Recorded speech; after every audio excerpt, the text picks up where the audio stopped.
Meanwhile, Ming pulled over at liwei's house. Momo opened the door for him, her eyes lighting up as she told him she was glad he had come. Ming moved closer, his expression serious, as he asked what exactly was going on. Momo stepped nearer and explained that it was Amara, that she was not in the right state of mind, that she seemed to be having panic attacks, and that she thought perhaps, as a doctor, he could help somehow. Ming asked where she was, and Momo pointed toward the bedroom. Ming immediately rushed inside, his steps measured and careful as he scanned the room, calling out her name. Finally, he spotted her sitting in the corner, liwei's jacket clenched tightly in her arms. Ming slowed his pace as he approached her, extending his hand and telling her that the floor was cold and she shouldn't be sitting on it. It could affect her health. He gently pulled her up and led her to the bed, helping her sit down before sitting beside her himself. He studied her closely, noting how swollen her eyes were, how pale her skin had become, and how her lips were nearly cracking. She was under immense stress. Leaning in, he told her that he knew what had been going on, that Kai had called him, and that from how Kai described it, liwei had everything under control. Wubin had joined to help him as well. Amara's eyes finally met Ming's, wide and searching, as she asked if that was true. Ming nodded with a small smile, explaining that he understood why she was feeling this way, why so many thoughts raced through her head about the possibility of something bad happening. He told her it was normal to feel like that, but the danger came when such thoughts and emotions took over, because it could raise her blood pressure and seriously affect her health. He explained that liwei was very smart, that he had been preparing for this moment since he was a child, and that he would not simply die like that. He reassured her that he also had her in mind, that he would not allow anything to happen to him, knowing she would be left broken and alone. He took her hands in his, holding them firmly, and told her that everything was going to be fine. Amara nodded, a fragile trust beginning to settle in her.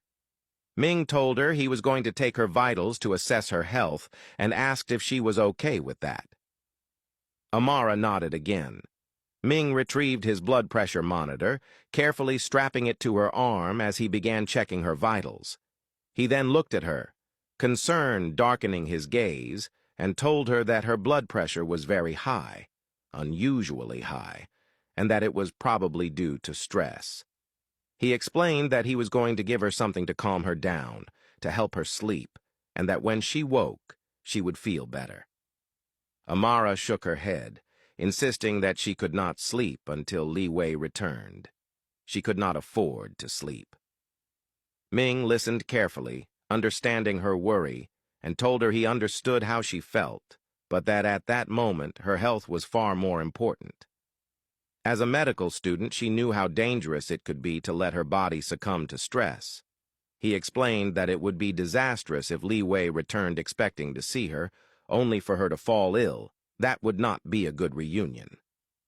He prepared an injection, explaining that it would not make her sleep for long, only calm her enough to rest for a few hours. Taking her hand, he asked if she understood where he was coming from and why this was necessary. Amara nodded. Ming smiled softly, telling her to lie down. She slowly obeyed, laying back as he administered the injection, remaining by her side for a moment as he watched her drift off to sleep. He stood, gazing at her peacefully sleeping form, a pang of pity striking him. She was already breaking down when liwei was alive. He could not imagine what she would become if something were to happen to him. Her fragile heart might truly not withstand it.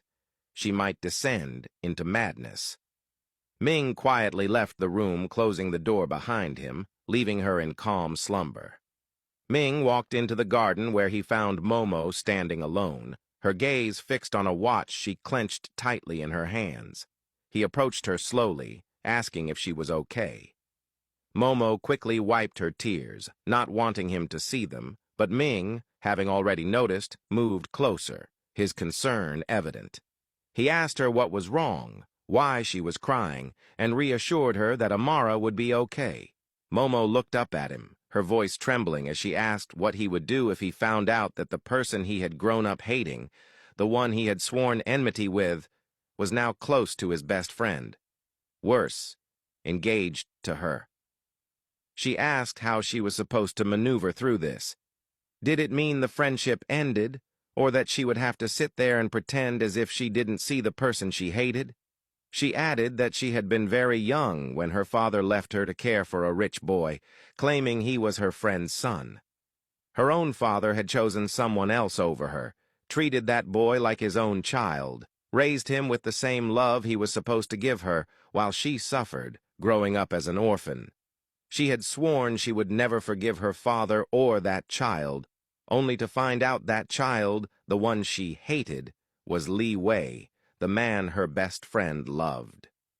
Her voice trembled, tears streaming down her face as she asked Ming what she was supposed to do in this situation. Without a word, Ming pulled her into an embrace, holding her close. He told her that he understood how she felt, that right now she needed to calm down and clear her head, and that just like Amara, she could not think straight.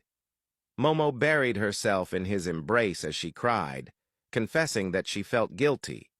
Amara prayed for liwei's safe return, while she, on the other hand, wished he would not come back in one piece.